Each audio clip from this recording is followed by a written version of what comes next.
I'm going to talk racing here in the Good Sports 103.9 Triple S FM, your racing station.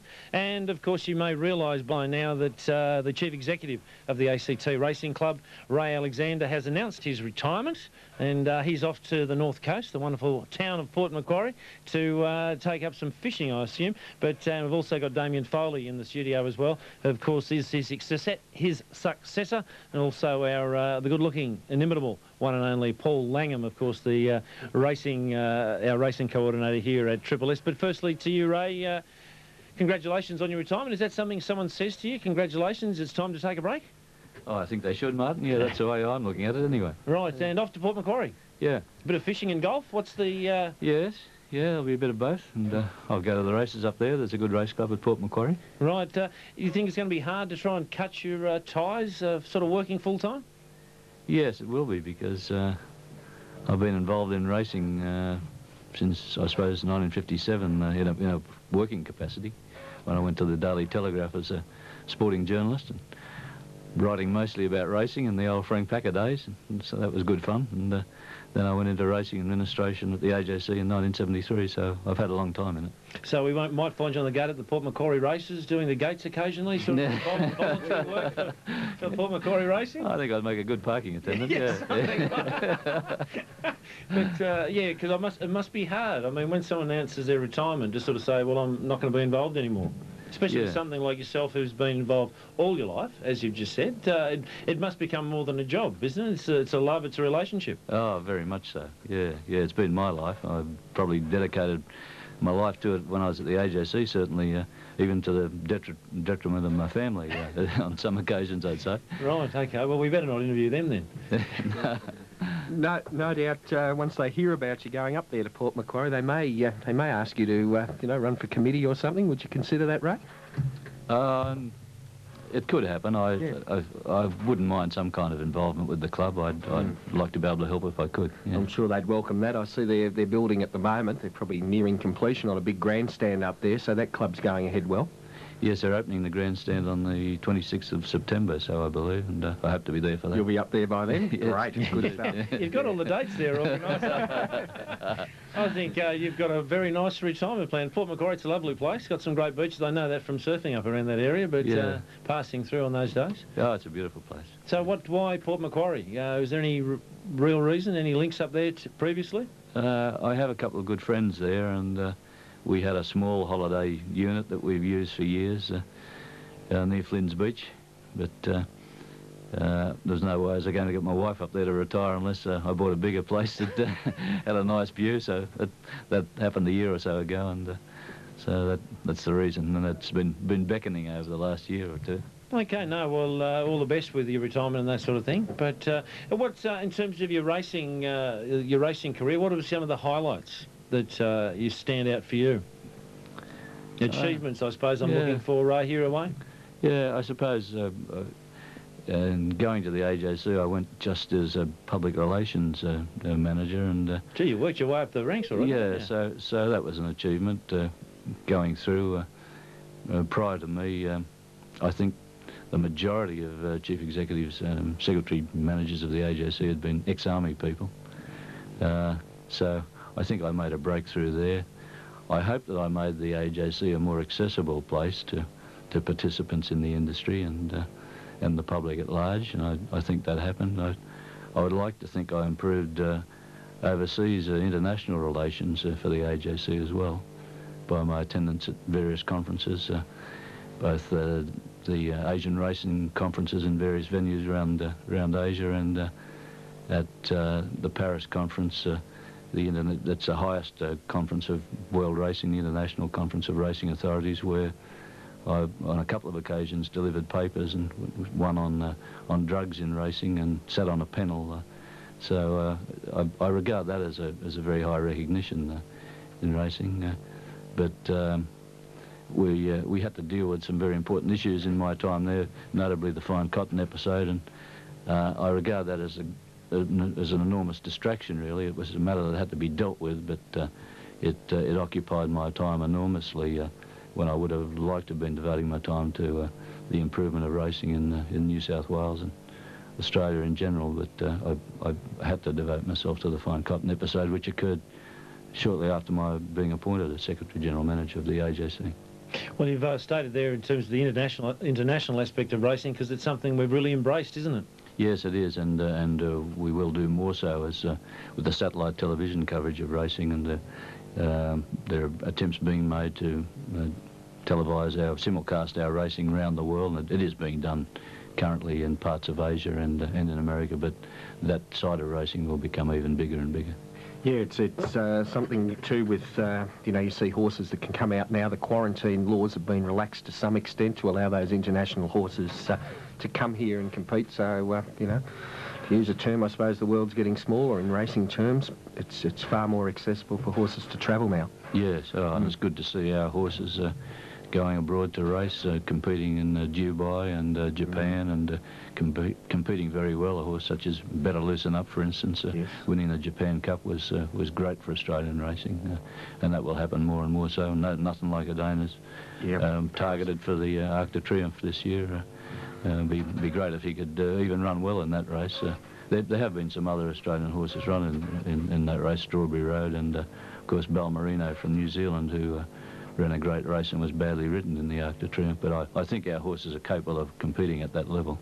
And that can only help our racing too, because if they see our level of racing is high, it will encourage people to come here as well. Yes, horses, indeed, yeah. I think the shuttle stallions have improved our breeding and improved the quality of our racing, but generally in my travels I always think that the European horses and the best American horses are better than our horses, but I think there are years where our best horses would hold their own. For instance, in 1980 I saw the Preakness Stakes at Pimlico, I saw the English Derby and the French Derby, and I didn't see a horse that Kingston Town wouldn't have beaten. I think he'd have won any of those races in that year. Right. Now, talking of international racing, I hear comments from people that go overseas and say our facilities here for race goers are second to none in the world. Would you agree with that? Oh, yes, indeed. Some of the facilities on English racecourses are appalling. You'd have to see them to believe it. I think they've improved the grandstand at Epsom since I've been there, which 4 or 5 years now. But it was just so bad that the Australian public just wouldn't tolerate it. And that's where they run the greatest race in the world, the English Derby. I think our facilities are excellent, and the punters are very well looked after in Australia. You spent a bit of time, was it in Macau, right? Yes. How many years were you there? I was there for 18 months. I actually went on a 3-year contract, but I wasn't terribly happy with the conditions there. I wasn't given the autonomy that they'd led me to believe that I'd have, so I was able to finish up a bit early. Fair enough. But it was interesting there. I must say it was interesting living in another culture and seeing the racing there develop, and it has enormous potential if it's directed the right way. Have you been to Hong Kong as well? Oh yes, yeah. I've been there lots of times, and obviously when we were in Macau, it was a 50-minute jet fuel trip, so we went to the races there a bit. The Chinese takeover, I've heard that it probably won't make a lot of difference to racing in Hong Kong. No, you would hope not, because the racing there is very good. But I'll be surprised if there aren't some changes. Right. Yeah. Let's hope there's not too many, because when we see them, we see telecasts of Hong Kong racing. It seems pretty strong, and certainly it's got the crowds in. Ah, yes, yeah. Well, of course they have a monopoly on gambling there, which is a big start. But it has been very well conducted. I've been writing all my racing cliches here, so I suppose the term for you, Ray, is we're putting her to pasture, I suppose, is the way it is, isn't it? A little bit similar to Octagonal, but I believe he's got some other jobs to do. Yeah, I think I'm past that. Mark, so while you're going out to pasture, and pretty good pastures up there at Port Macquarie, we've come in with the new, of course, someone who's been with the ACT Racing Club now for a while, and you're handing over the reins to him. I've got all the cliches here, and of course there's Damien Foley. Before we get to talk to him, your impressions on Damien, how he'll go with the job first? Oh, well, I recommended Damien for the job. I enticed him here to Canberra, so I'm his greatest supporter. Yeah, I'm sure he'll do a great job. Well, Damien, there are strong words from the boss. They are. Yes. Well, welcome to Triple S. Live up to them. Thanks, This Martin. is the first time you've been to the cities. You've been checking out all the racing facilities here. Do you want to put Sky Channel on for us, mate? Yeah, thanks. Oh, no, what is it? So we've got rock and roll on at the moment. That's what happens before the racing stuff. Where's the jelly restaurant? That's all. Later. So I'm trying to keep that a secret. Congratulations to you, Damien, for taking over the reins. Thanks, Martin. Must feel good for your progression of your own career. It does, yeah. I came to Canberra with that job specifically in mind. To be honest, I didn't think it would happen just yet, but I know I can do the job and do it well, and I'm pleased to have the opportunity. Well, you've set your roots down out at Yass, haven't you? You've That's right, basically got a bit of a property out there. A Yass local now. Right. Good morning, Yass and all its locals. And the family's growing as well. You've just had a new child? That's right, yeah. We've now got 2 daughters. One's 2-year-old and a 3-month-old. Right, so let's get a little bit of the pedigree or the bloodlines of Damien Foley. As Ray's already said, he's sort of, I suppose, grooming you for the job. Have I got all the right cliches here, Paul? I think you're getting pretty close. I'm getting pretty close. Okay, well. just tell me when I go too far. But from what are your sort of bloodlines, or where have you come from, Damien? Well, I'm originally from Casino, the beef wheat capital. The beef capital. Beef capital of Australia. You betcha. I've done a live show from the casino sale yards, but Is that's that right? Yeah. Totally It different. would have been a momentous occasion. Oh, I can it was imagine. me and the beef side to side, mate. I had a few. They were flanking me, I tell you. Well, that's where I'm from. And I'm not going back. Fair enough, yes. No, I'm from Good Casino. place to be from. Is, There's a lot of Don't people. say that, Ray. Come on. You just Casino and Port Macquarie aren't that far away, are they? That's right, yes. They're yeah. not. They're almost neighbours. Yeah, that's right. There's a lot of people from Casino. No, that's where I was born. I did my schooling in Casino and Lismore. Actually, Lismore I did my year 11 and 12, and then I came down to Sydney after that. Well, prior to leaving that area, I worked part-time for bookmakers and did all the usual jobs around race courses as a kid. My father was the secretary of the Casino Jockey Club for a number of years, so I was sort of born into that side of it. Going back a little bit further, I suppose his father was a trainer with very little success, not for the lack of trying. Sure. So, yeah, I finished school there. I came down to Sydney. I worked in the bank for 12 months while I was waiting to get a full-time job in racing. And I was lucky enough to get a job as a cadet steward with the AJC and worked as a cadet steward for probably 18 months. Then went on to handicapping with the AJC and then into the judge's box and racing office, and whatever was going, I was doing it. And I ended up, or the last position I held at the AJC was manager of the handicapping department. And then when the racing manager's job came up in Canberra about 12 months ago, and Ray spoke to me about it, I decided to come here. Well, they're pretty good bloodlines, aren't they, Langham? What do you reckon? I mean, breeding lines, you're pretty happy with those? Yes, I am. No, that's a real racing background, so obviously the passion was there for racing to continue on in the family, and Yeah, as that's you said, right. you're here in Canberra now. Yeah. My earliest memories are race courses, which Right. scares me a little bit.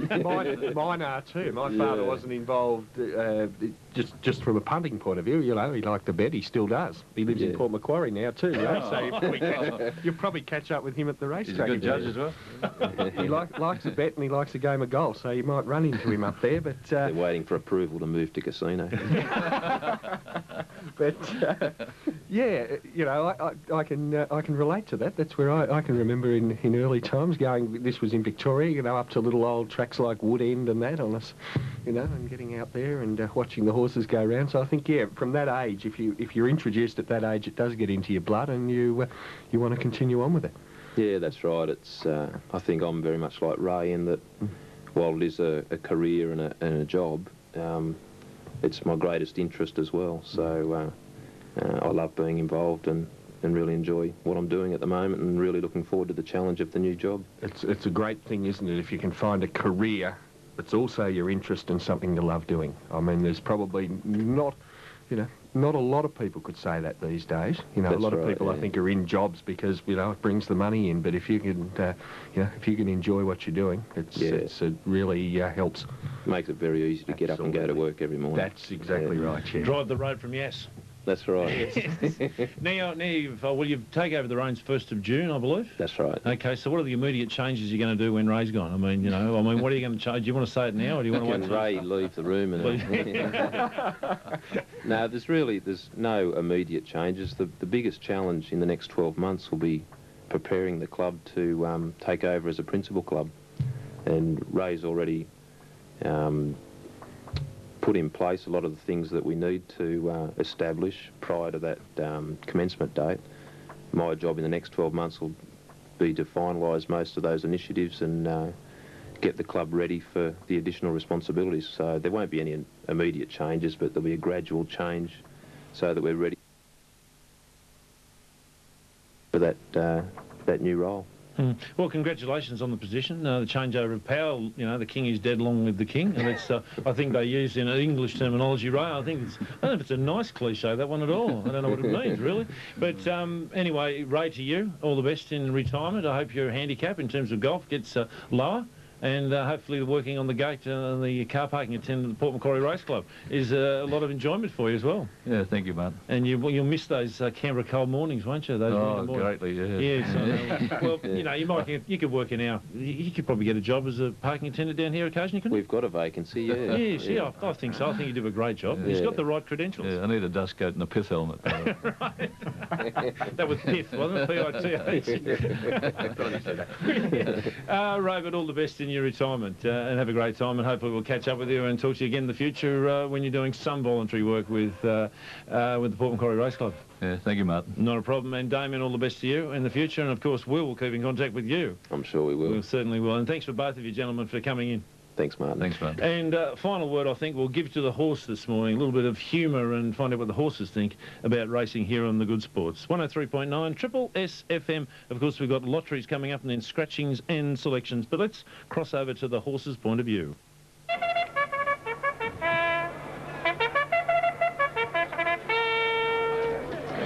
Hey, is that you, George? Ah, Harry, how are you? I didn't know you were running today. You know how it is. Another day, another bag of oats. What have you been doing with yourself? I've been out having a bit of a spell. Went down the beach for a couple of weeks. Yeah, you're looking fit and relaxed. Ah, it's been bloody hectic round here. Yeah, feel like I'm on my last fetlock. Sorry to hear that, mate. How's Joyce and the foals? Well, I'm afraid Joyce hasn't been the same since young Jonathan got gelded. I'm afraid young Jonathan hasn't been the same since he got gelded either, eh? Yeah, well, as long as he doesn't turn into some kind of horse's hoof, I don't mind. Anyway, how are things going with you and Cheryl? She's been getting on me back. Reckons I've been seeing other mares. I told her it's a stud farm. What do you expect me to do? It's not as if I enjoy it. Yeah, it's a dog's life. But at least we don't have to chase some stupid mechanical rabbit, eh? Hey, which reminds me, who's going to win today? Prince Regent by half a head from Slumlord. We all thought we'd let him win because it's his birthday next week. But it's everybody's birthday next week. Yeah. Oh, yeah. Clever bastard. Anyway, you and I both go wide early, but get boxed in on the home turn. Sounds easy enough. Hey, man, what is it that I do again? Cross straight to the rails, run in the middle of the pack, then trail off badly. Oh, yeah, I remember far out. Doped to the eyeballs. Hey, everybody, this jockey of mine's been using the whip a lot lately. Does anybody mind if I throw him coming out of the back straight? Oh, yeah, fine, no worries. that'll That's be cool, cool, man. Do you want me to trample him? Oh, thanks for the offer, mate, but don't worry about it. Well, the lights are flashing now. Better get ready. Yeah, did you get a bet down, George? I got 5 to 1 that me trainer's going to punch me jockey's head in after this. Good odds, eh? Oh, here we go. Be seeing you. Yeah. A little bit of humour there as we let Damien Foley and Ray Alexander leave the studio. We've got lotteries coming up, and morning to you, Annie.